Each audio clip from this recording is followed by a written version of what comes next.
Well, here we go. Another net worth update in my life. I tend to do these around the middle of the month. Most people do theirs at the start of the month. Maybe I should start doing these at the beginning of the month, but another problem for another time.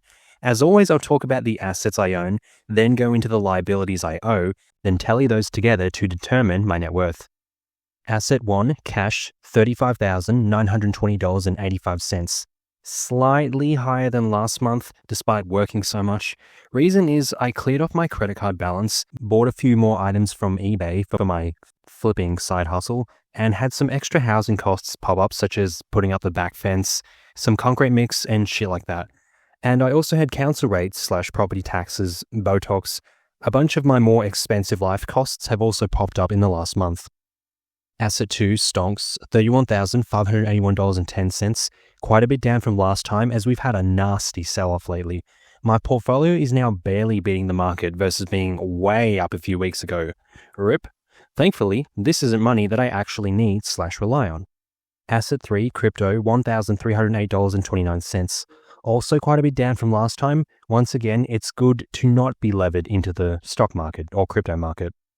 Asset 4, gambling / sports betting balance, 1 cent. I had put some money in here for the Super Bowl, put $100 on the team that won, made $42 in profit, but I plucked that out once the game was over. Easy money.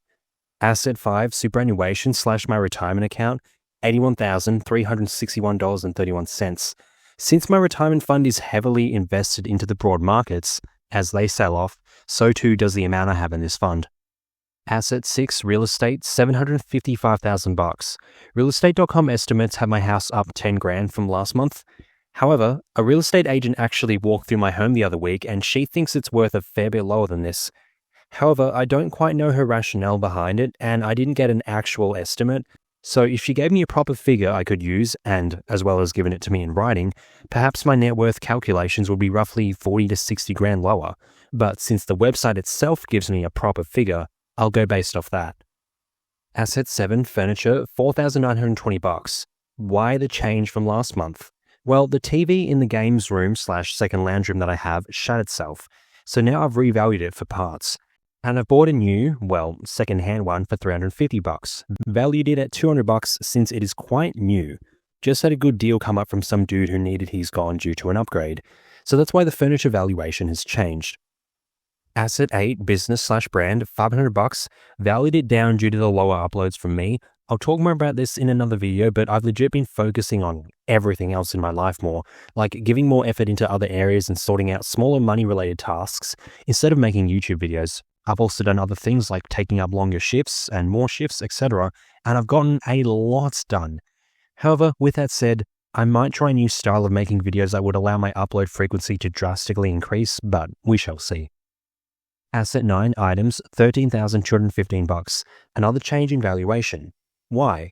Well, I lowered the value of some of the items I previously had. I thought stuff like my NBA jerseys would sell for a lot more than they actually do, but I have a few listed that haven't sold, so clearly the initial valuations were wrong. On the same hand, I've had a lot more items / inventory, aka my eBay flipping side hustle, that I haven't accounted for, but I literally cannot be fucked going through and updating what extra items I have and whatnot. But my total valuable item count is still around this 13 grand figure, regardless of adding, subtracting, or revaluing some items. Finally, asset 10, my car / vehicle, $7,100. Yet another revaluation to one of my assets. What now? Well, in the past month I was potentially looking at another car.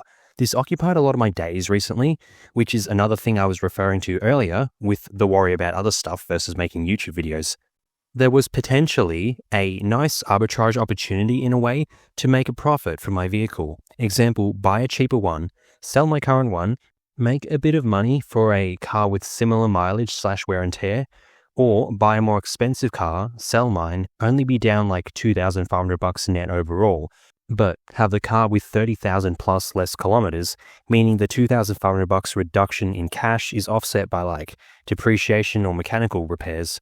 There was another opportunity where I'd be down like $4,000, but the car was more fuel efficient and I would have made back the money I lost in a few years of petrol, let alone the car being newer, less mileage, and being the color that I really like. However, this fell through as I didn't quite get the deals I was after, and the math ultimately didn't work as well as I wanted it to, since one of the realizations was that my car wasn't as valuable as I initially thought. This wasn't purely a financial decision either. I've always kind of wanted a different sort of car, but obviously I could never justify it financially.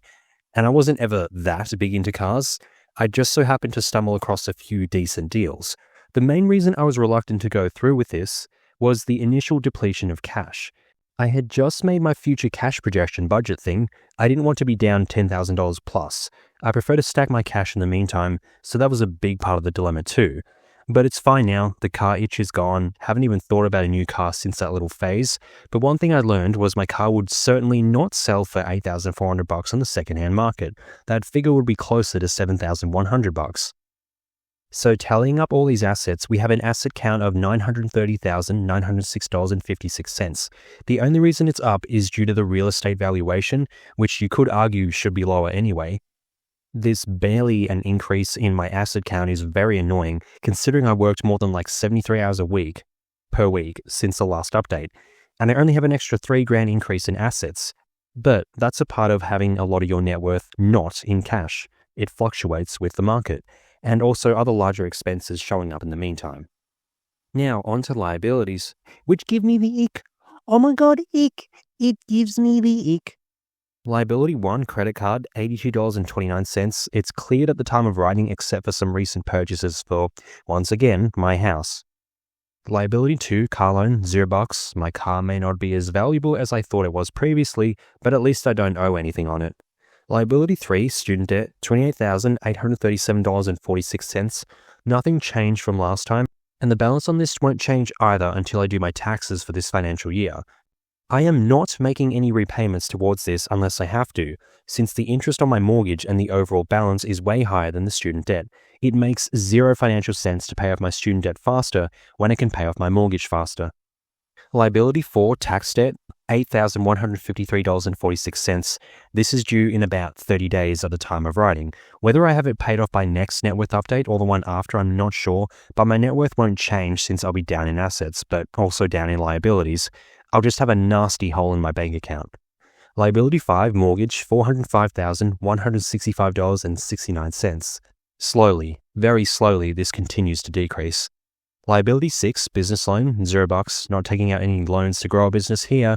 The standard career path is the best choice for most people, like me. So altogether, I have $442,238.84 of debt. Nice. Now for the net worth figure, taking my assets of $930,906.56, take away my liabilities of $442,238.84, that leaves me with a net worth of $488,667.72. An increase from last month, but you could also factor in a decrease for a lower than expected real estate value if I'd gone off a random range figure that the real estate agent gave me. Either way, who really cares? What matters in my eyes for financial stability is your cash flow. And fortunately for me, I have some pretty good cash flow going. I have a comfortable safety buffer each week, which obviously happens when you work more than 70 hours a week. And that's what's currently important to me. So that'll do for another net worth update. Thanks for watching. That is all.